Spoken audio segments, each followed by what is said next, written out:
Bem-vindas e bem-vindos a mais um episódio do podcast da Liga Brasileira de Epilepsia. O podcast da Liga é um espaço para divulgação de conhecimento, para debate científico dos temas relacionados ao cuidado de pessoas com epilepsia.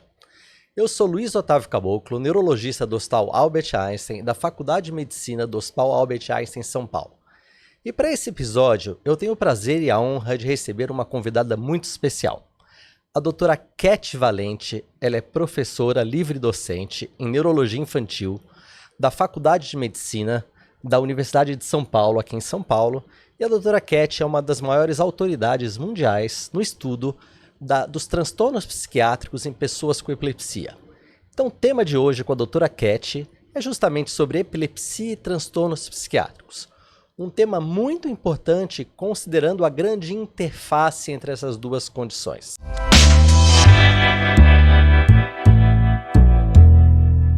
Doutora Cat, muito bem-vinda ao nosso podcast.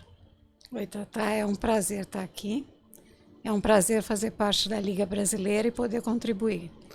Muito bem. Eu queria, Cat, que você começasse contando pra gente como que começou esse seu interesse na psiquiatria, sendo você uma neurologista infantil, especialista em epilepsia. Como começou essa trajetória do estudo dos transtornos psiquiátricos nas pessoas com epilepsia? Você é epileptólogo como eu, e você sabe que é quase impossível a gente trabalhar com os pacientes com epilepsia sem ter essa queixa, né? Então isso começou lá atrás, durante a minha tese de doutorado, quando eu fazia as anomalias cromossômicas e epilepsia, com pacientes com deficiência intelectual, com transtornos do neurodesenvolvimento, e que tinham epilepsia grave. E bom, eu era bastante jovem, o que eu achava era, se a gente controlar essa epilepsia, está tudo resolvido, porque a epilepsia ocupa um espaço imenso na vida das pessoas. E quando a gente consegue esse controle, muitas vezes vem o resto, né? É aquela coisa assim, eu não durmo há 8 anos, então agora vamos resolver o sono? O comportamento é insuportável, né? E isso é uma coisa que você vai vendo gradualmente, que resolver o controle de crises não é suficiente, né? Além disso, logo depois da minha defesa de tese, eu fui contratada pelo departamento de psiquiatria. Então eu me aproximei muito mais e pude aprender muito mais sobre isso. E aí eu acho que vem a importância da relação entre neurologistas, neuropediatras e os psiquiatras. Como você disse, nós sabemos que a comorbidade, transtorno psiquiátrico e epilepsia é bastante frequente.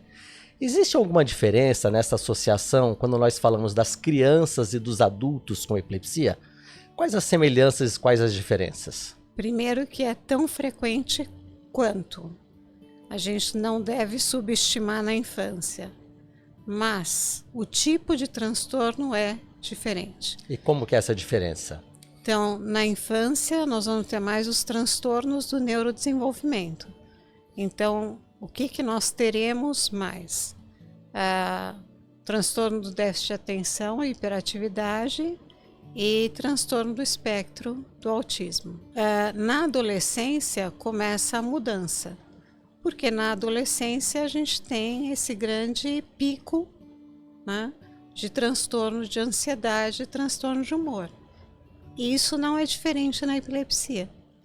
Então a gente começa a ter no pré-púbere com epilepsia as primeiras manifestações. Então aí começa a haver um predomínio do transtorno de ansiedade e transtorno depressivo.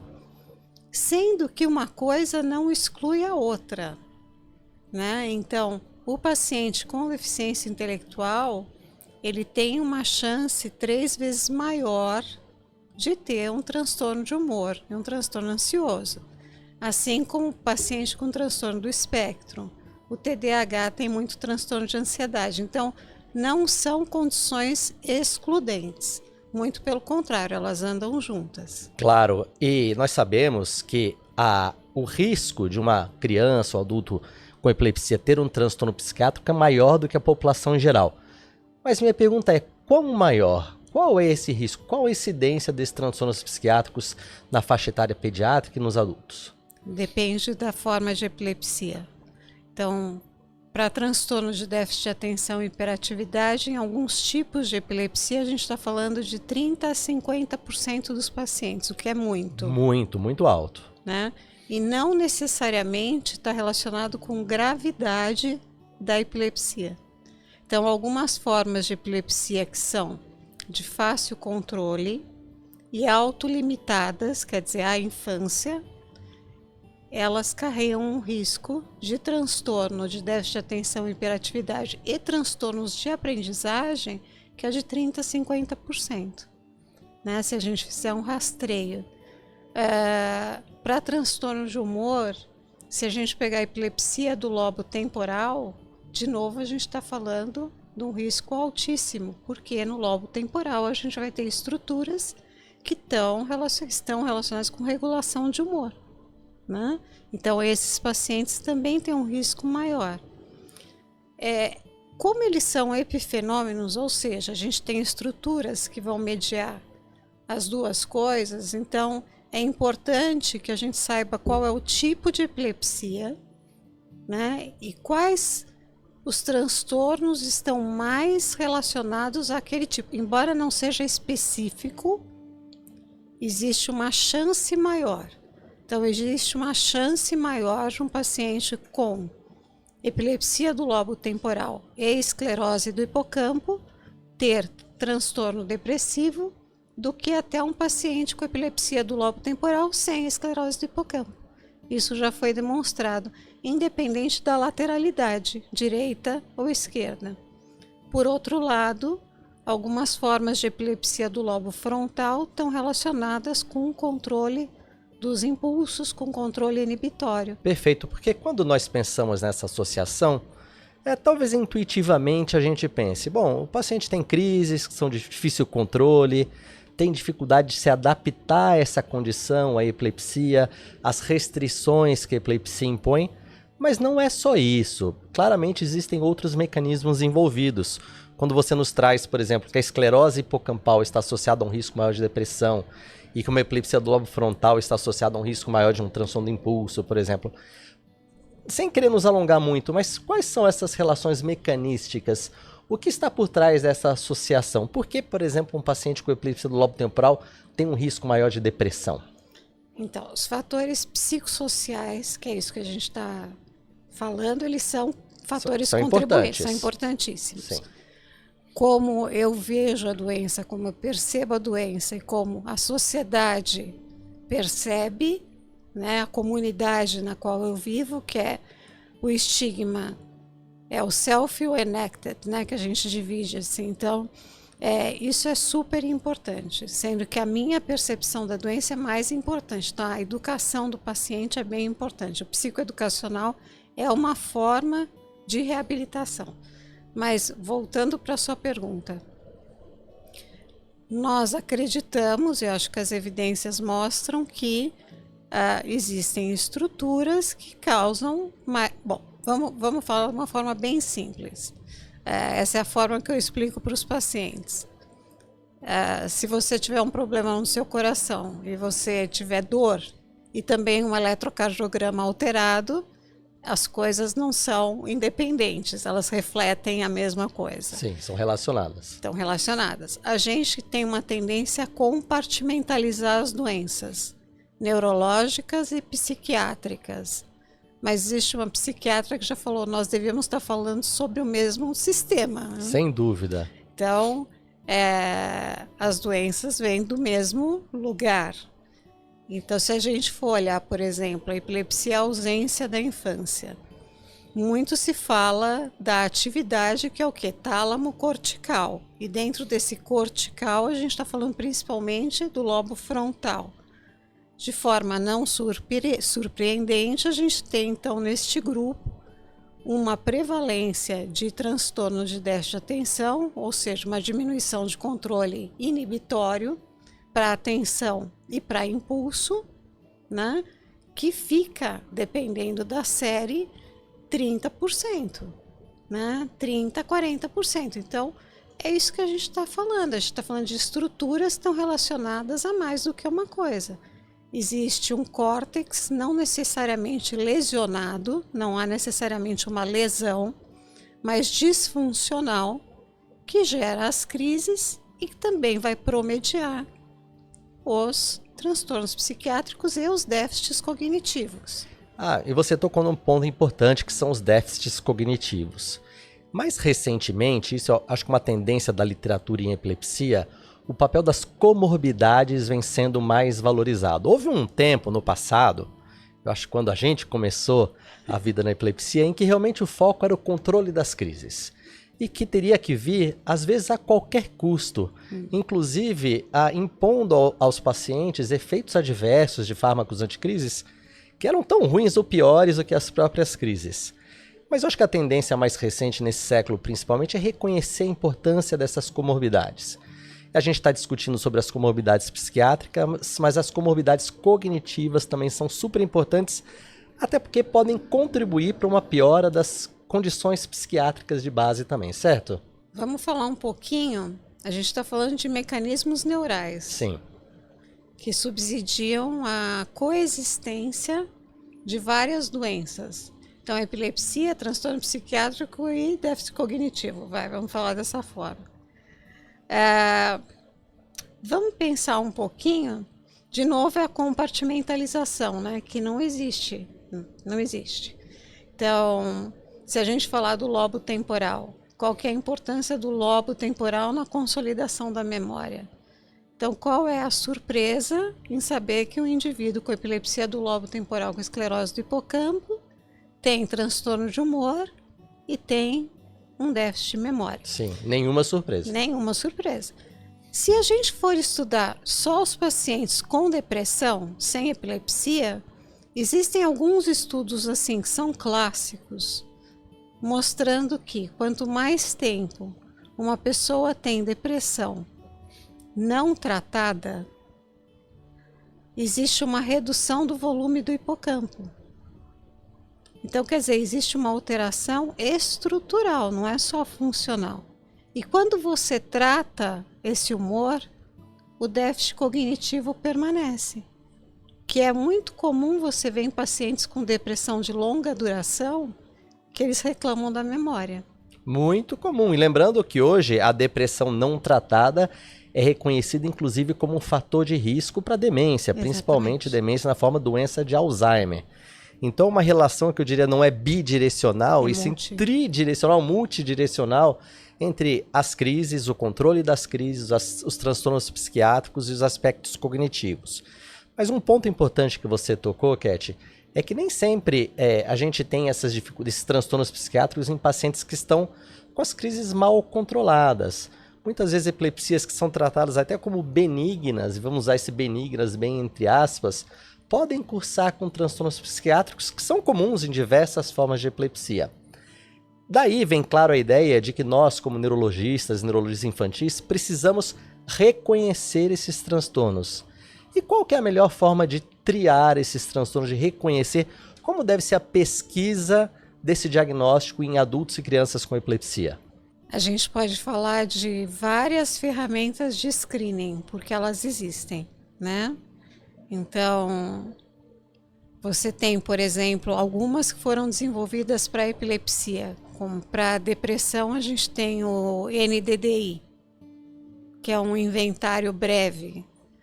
Para ansiedade, o GAD, que é para ansiedade generalizada, que não foi feito para epilepsia, mas é amplamente utilizado.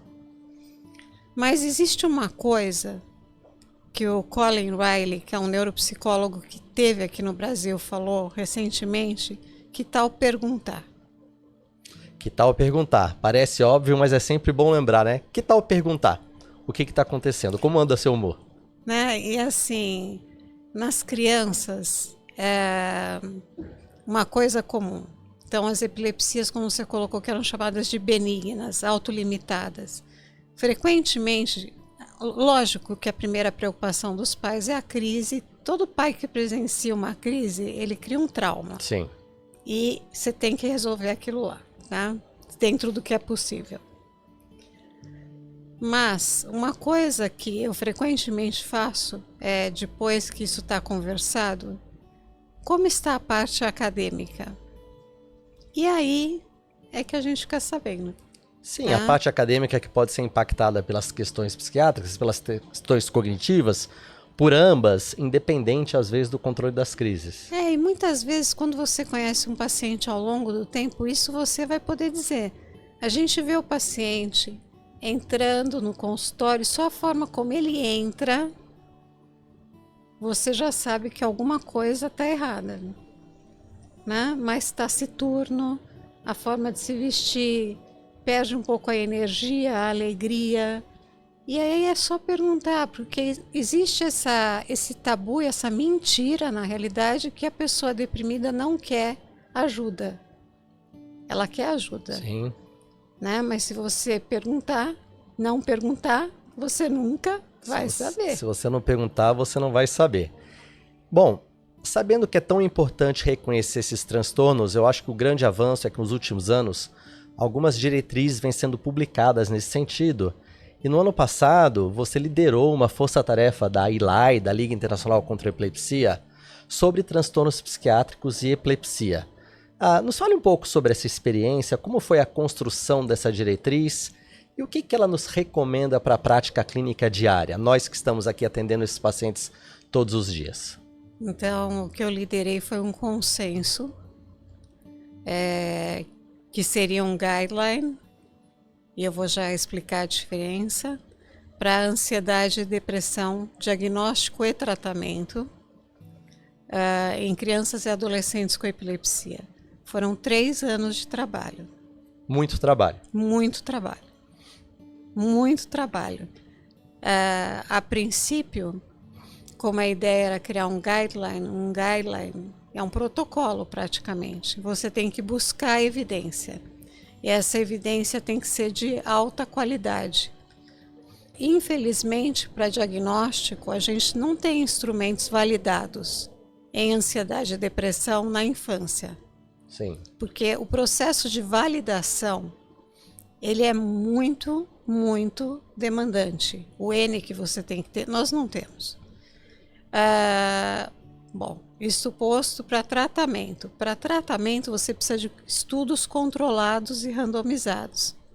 Também não temos, porque a gente vai estar falando de uma subpopulação específica dentro das pessoas com depressão e ansiedade, que são justamente crianças e adolescentes com epilepsia e com depressão e ansiedade.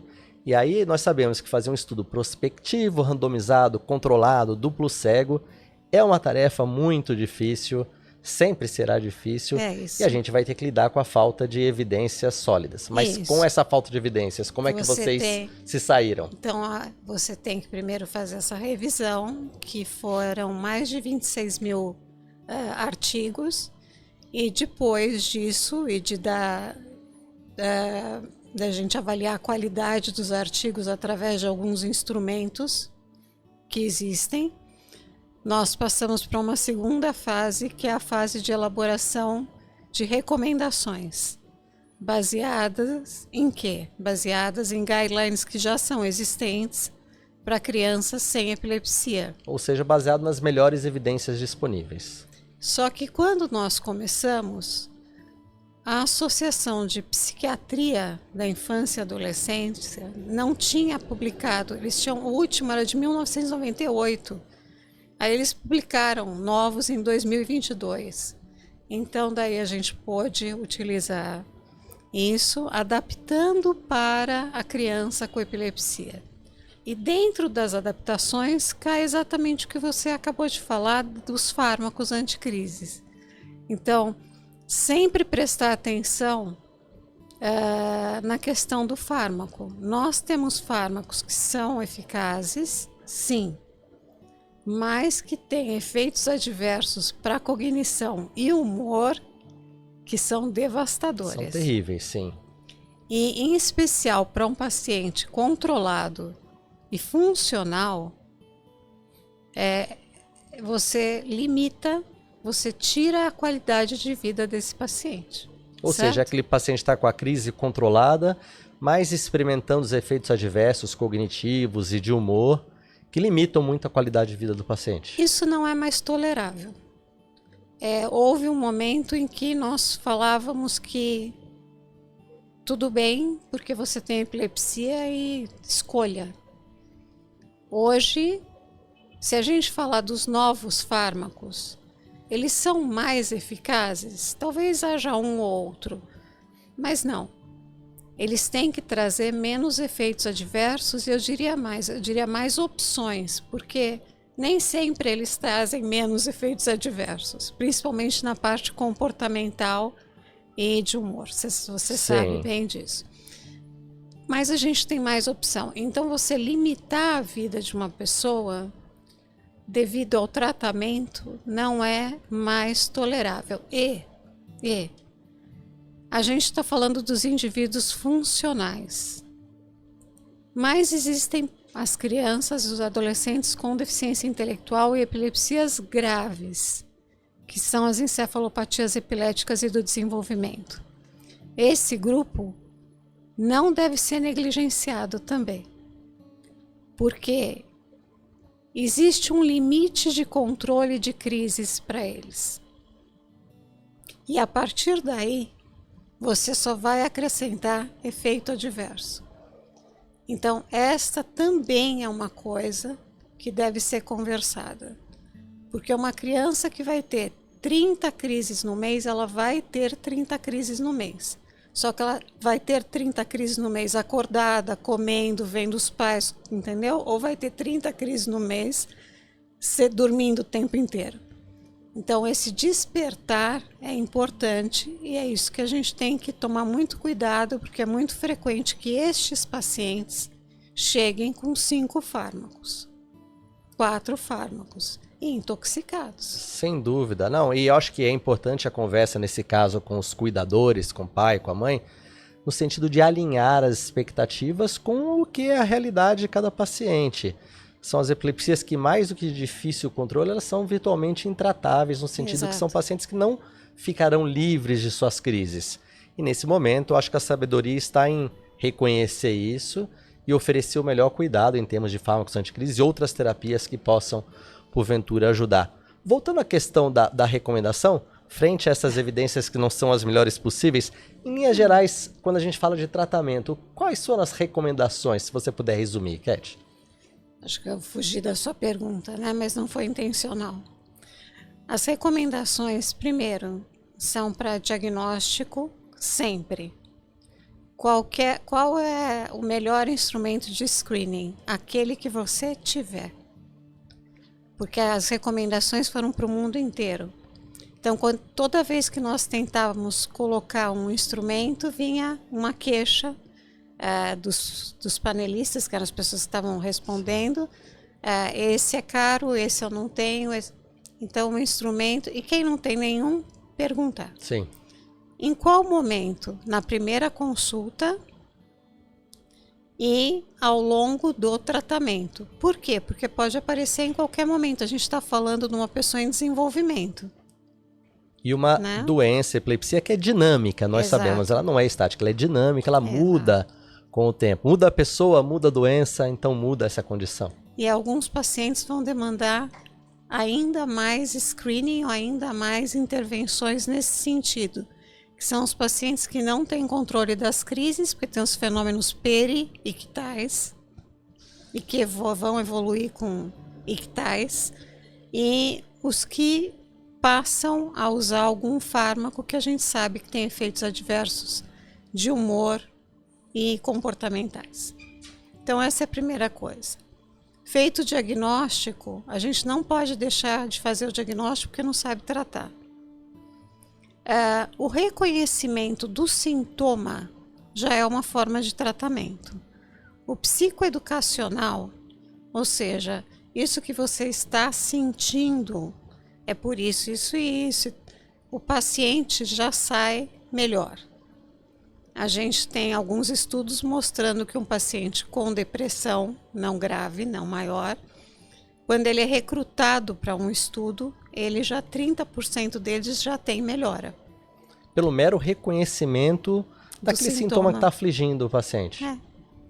Então começa a haver uma melhora. Na infância e na adolescência, existem 2 fatores estressores graves: escola e família. Então, uma grande parte do problema, na realidade, está aí. E se você conseguir identificar, muitas vezes o próprio neuropediatra pode agir junto com a família. A própria conscientização da família é uma obrigação nossa, porque existe um risco de suicídio, né? Se a gente está falando de depressão e ansiedade, existe um risco de suicídio. E é um tema que, principalmente, os não psiquiatras aí, nos incluímos, neurologistas, neuropediatras, é um tema que a gente costuma evitar. Ninguém gosta de falar de risco de suicídio. Assim como muitos neurologistas não gostam de falar sobre o risco de morte súbita em epilepsia, esse tema suicídio, obviamente, é um tema tão sensível que muitas vezes ele acaba sendo evitado pelo próprio profissional médico. E não deveria ser evitado. Não pode ser evitado. Até porque, principalmente na infância e adolescência, o suicídio pode ser evitado. Lógico, se for uma ameaça grave, essa criança precisa ser encaminhada para um profissional que tenha as habilidades para isso. Mas na maior parte das vezes, quando você alerta a comunidade, os pais, os avós, a própria escola, cria-se o que se chama de rede de apoio. Então, a retirada de objetos, a atenção que essa criança passa a receber, a retirada do fator de estresse, a mudança de colégio, muitas vezes um pai mais agressor ou abusador de álcool ou de substância, a retirada de alguém do meio que cause algum abuso físico ou psicológico, não são medidas tão difíceis. Então, essa rede que se forma de apoio, muitas vezes é suficiente para evitar que isso aconteça. Porque, principalmente nessa idade, é um grito de desespero. Ou você me ajuda porque eu não tenho como me ajudar. Quanto ao tratamento, ele é psicoeducacional, é o reconhecimento e explicar o que são pensamentos negativos, né? Que toda vez que tiver o pensamento, tentar evitar esse pensamento. Por que está tendo isso? É uma coisa que não é tão difícil de fazer, tá? São medidas muito fáceis na realidade. E existe um artigo do Jay Salpekar, que é um psiquiatra que só trabalha com epilepsia na infância, e que ele fala: neurologistas, prescrevam. Nós prescrevemos tantos fármacos anticrises, que alguns são moduladores de humor, como valproato, lamotrigina, né? Sim. Valproato é escolhido hoje ao invés do lítio para transtorno bipolar. Sim. E a própria lamotrigina também. Exato. Então, por que não prescrever? Por que não prescrever os fármacos anticrises? Os fármacos antidepressivos ansiolíticos, eles são permitidos pelo FDA, eles são permitidos pela Anvisa. Dentre eles, os melhores parecem ser a sertralina e o citalopram. Lembrando da paroxetina para o transtorno de ansiedade e para o toque, né? E não é tão difícil aprender. Para quem aprende a prescrever todo o resto, então existem os fármacos que aliviam os sintomas. Sim, e esse ponto é muito importante, né, Cat? Porque nós estamos falando de transtornos que nós precisamos reconhecer, que são muito prevalentes em crianças e adultos com epilepsia, mas do outro lado nós temos um problema que é universal, que é a dificuldade de acesso ao tratamento com psiquiatras. Isso não é um problema exclusivo do Brasil. É claro que no Brasil, no sistema público, isso provavelmente é mais grave no que sistema privado de saúde, mas no mundo inteiro, muitas dessas crianças e adultos que têm um diagnóstico de transtornos psiquiátricos e epilepsia terão dificuldade de acesso ao psiquiatra para conduzir esse tratamento. Então nós, neurologistas e neurologistas infantis, temos que estar minimamente aptos e capacitados para conduzir o tratamento, pelo menos aqueles casos menos graves. Como é que você vê isso? Como melhorar essa capacitação e até que ponto o neurologista e o neurologista infantil deve ir antes de encaminhar para o psiquiatra? Não existe como ter psiquiatra para tanta gente. nós estamos vivendo a explosão dos transtornos mentais, ponto. É um fato. Pandemia ou mídias sociais, não interessa, é um fato. É o fato. Tá? E nós vamos ter que aprender a lidar com isso. Quem vai ter que aprender? O pediatra, O médico de família. o médico de família, o geriatra. Todo mundo. Não tem como. De que tipo de transtorno nós estamos falando? Do leve até o moderado. Se há um risco inerente, se há tentativa eminente, ou se há automutilação, então nós estamos falando de uma outra situação, em que nós não temos treino. Se há suspeita de bipolaridade, nós também não temos. Nós temos que encaminhar, tá? No transtorno leve, muitas vezes o paciente sequer precisa de medicação. Existe um estudo do Reino Unido, foi o único de qualidade moderada alta que entrou, que é o MICE. O MICE é o Mental Health, Integrated Mental Health, que no Reino Unido já está implementado e é dado um treino parental. É um treino parental tanto para crianças, pais de crianças que têm deficiência intelectual, transtorno do espectro e que foi identificado sintoma depressivo ou ansioso. Então, o treino parental é essencial, é como lidar com essa situação, tá? Então, nos transtornos ou sintomas, porque muitas vezes nas escalas que nós usamos, nós vamos pegar sintomas, não chega a ser um transtorno, mas esses sintomas impactam, eles têm um impacto funcional e eles precisam ser tratados. Primeiro eles precisam ser reconhecidos e tratados. E em seguida tratados. Então, os leves, os psiquiatras nem querem mais receber. Eles não têm como receber. Se você conversar hoje, e inclusive isso dentro dos guidelines de tratamento da Academia Americana de Psiquiatria, vem que os psiquiatras devem ser consultores para casos moderados e devem ser referência para os graves, porque é reconhecido nos países desenvolvidos, vamos dizer assim, de alta renda, nós temos 1 para 10 mil psiquiatras da infância e adolescência, tá, para cada adolescente, digamos assim. Nos países de baixa renda é 1 para 100 mil, quer dizer, praticamente inexistente. Praticamente inexistente. Então, nós vamos ter que assumir, e só para você ter uma ideia, existe uma força-tarefa nos Estados Unidos que faz recomendações de ferramentas de screening. Para quem? Para qualquer profissional de saúde em contato com adolescente. A partir de 12 anos, você tem que usar.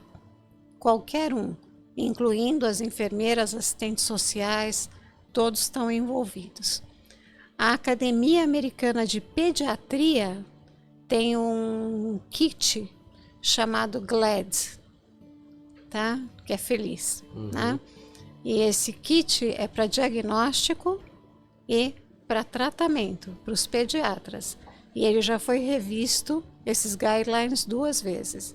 Então, é uma recomendação global, universal, para todos nós. E que, sem dúvida, no Brasil tem uma importância adicional, porque, como você comentou, o acesso a psiquiatras é mais difícil, a psiquiatria para crianças e adolescentes é mais difícil ainda.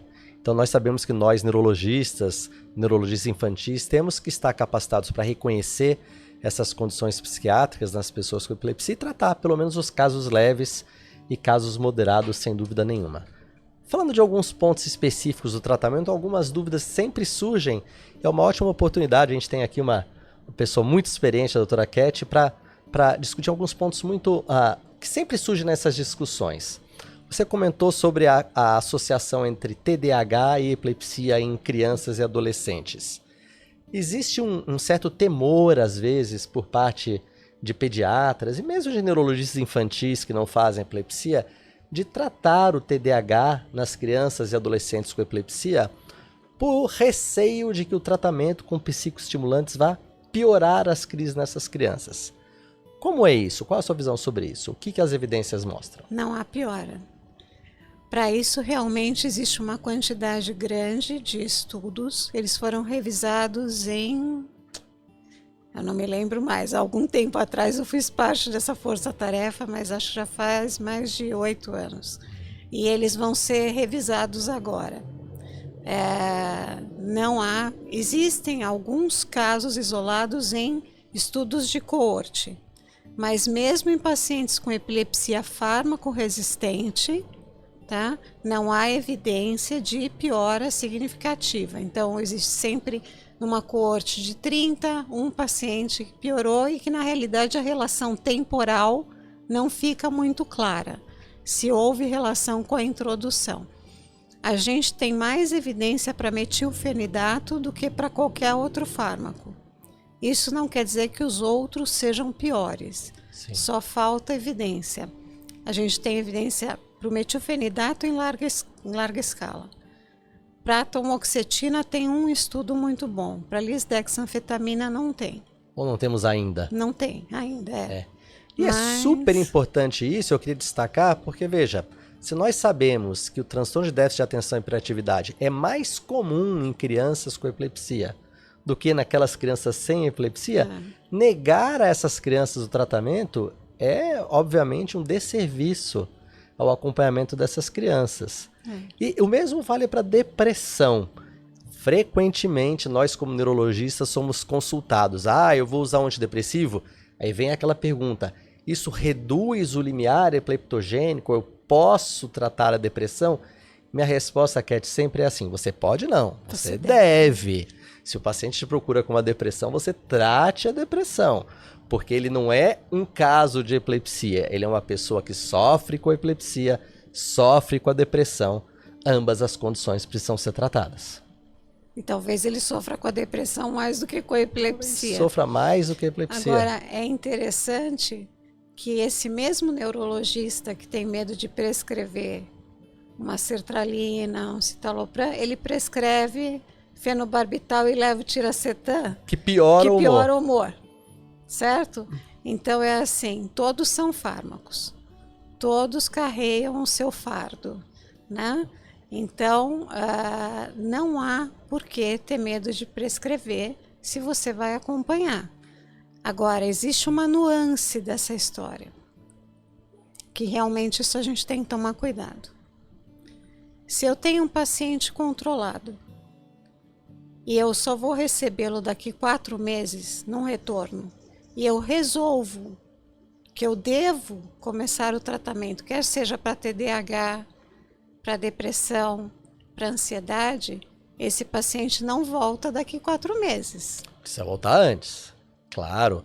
É curioso que eu já vi em congresso algumas pessoas falando assim, não, nós podemos usar, mas devemos usar com cautela essas medicações. E a pergunta que eu faria é, quando é que nós usamos sem cautela? Acho que em nenhuma circunstância na medicina nós devemos fazer qualquer tipo de tratamento sem cautela. Então a orientação de tratar com cautela eu acho que ela é universal. Falando de um outro ponto específico que sempre é trazido à luz quando nós falamos de transtornos psiquiátricos e epilepsia, que é a questão das crises psicogênicas não epiléticas, ou que já foram chamadas de pseudocrises e por outros nomes. Nós sabemos que elas são particularmente frequentes nas pessoas com epilepsia. Qual a importância do reconhecimento desse tipo de evento? Qual é a sua abordagem, principalmente quando a gente fala de crianças, em que esse reconhecimento é mais difícil? Então, as crises não epiléticas psicogênicas, agora chamadas crises funcionais ou associativas funcionais, acho que a terminologia não é relevante. Elas ocorrem, a primeira coisa é reconhecer que elas ocorrem na infância e adolescência. Tá? Existe uma curva de aprendizagem para a criança com epilepsia. Então ela pode mimetizar a própria crise. Existem os mimetizadores que têm consciência do que eles estão fazendo.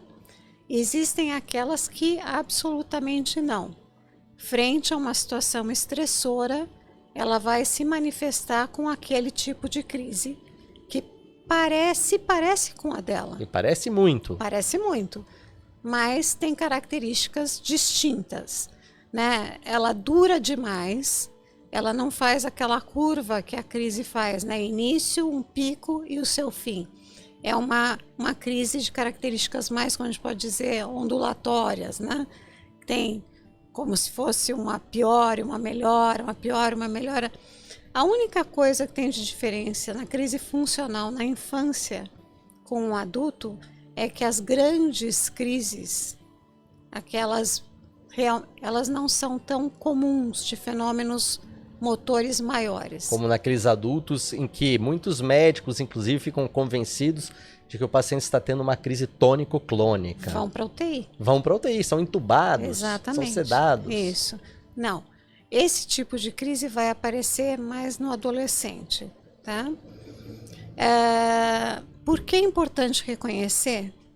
É importante reconhecer para não cometer iatrogenia, né? E o reconhecimento, na maior parte das vezes, ele é baseado na clínica. Você não precisa de tanta instrumentação para isso. A verdade é essa. Muitas vezes, a gravação com um celular te dá um diagnóstico possível ou provável. Sim. Não precisa tanto do vídeo EG. Até porque, de novo, o acesso ao vídeo EG é Muito extremamente limitado. O paciente tem que fazer um vídeo EG, tem que ter o evento durante o vídeo EG, que é uma condição absolutamente artificial dentro da vida da pessoa. E agora que todos nós trazemos uma câmera no bolso, nos celulares, isso faz toda a diferença para o reconhecimento desses eventos. Eu acho que em criança isso não é diferente. É essencial e para a gente não hipertratar, né? Para a gente não entrar no círculo do tratamento iatrogênico. Você vai tratar um evento que não é e você vai dar um reforço positivo para ele. Ou você vai pedir mais exames. Quando você pede mais exames e trata, você faz com que o paciente entre num looping que dá um feedback positivo. E ele começa a ter mais e mais e mais, até um momento em que não há mais relação entre o fator estressor e o evento. Ele passa a fazer parte da condição do paciente. O que torna o tratamento muito mais difícil nesse caso, naturalmente. Muito mais difícil. Isso se aplica também, extrapolando um pouco, para a depressão.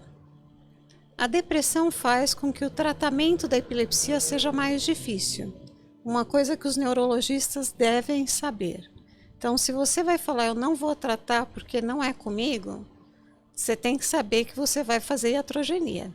Porque o paciente com depressão e o paciente ansioso, ele reclama mais. Ele reclama mais da ineficácia do tratamento. Isso vai fazer com que você aumente a dose sem precisar. Ou ele reclama mais de efeito adverso que não existe. E para ele existe, né? E você vai trocar um fármaco que está funcionando por um fármaco que não está funcionando, que não vai funcionar, e então você entra num círculo pior ainda. Sim. Então, só tomar muito cuidado. Sem dúvida. Bom, nós vimos aqui com a doutora Cat que essa relação entre transtornos psiquiátricos e epilepsia não é casual, não é uma coincidência, existe uma base biológica. Então nós todos que tratamos essas pessoas com epilepsia precisamos estar aptos para reconhecer esses transtornos e, para dentro da nossa competência médica, tratar crianças, adolescentes e adultos com epilepsia e com transtornos psiquiátricos. Cat, o assunto é extenso, claro que nós não vamos esgotar isso hoje. Eu queria então, para fechar, que você deixasse uma mensagem aqui para quem está vendo a gente, um ponto importante para as pessoas levarem para casa, ou as pessoas que estão em casa assistindo, é sobre essa relação então entre os transtornos psiquiátricos e epilepsia, um ponto importante a destacar para a gente encerrar. Bom, um ponto relevante é que não adianta ignorar os transtornos psiquiátricos. Sim. Não? Eles estão aí. Eles estão aí.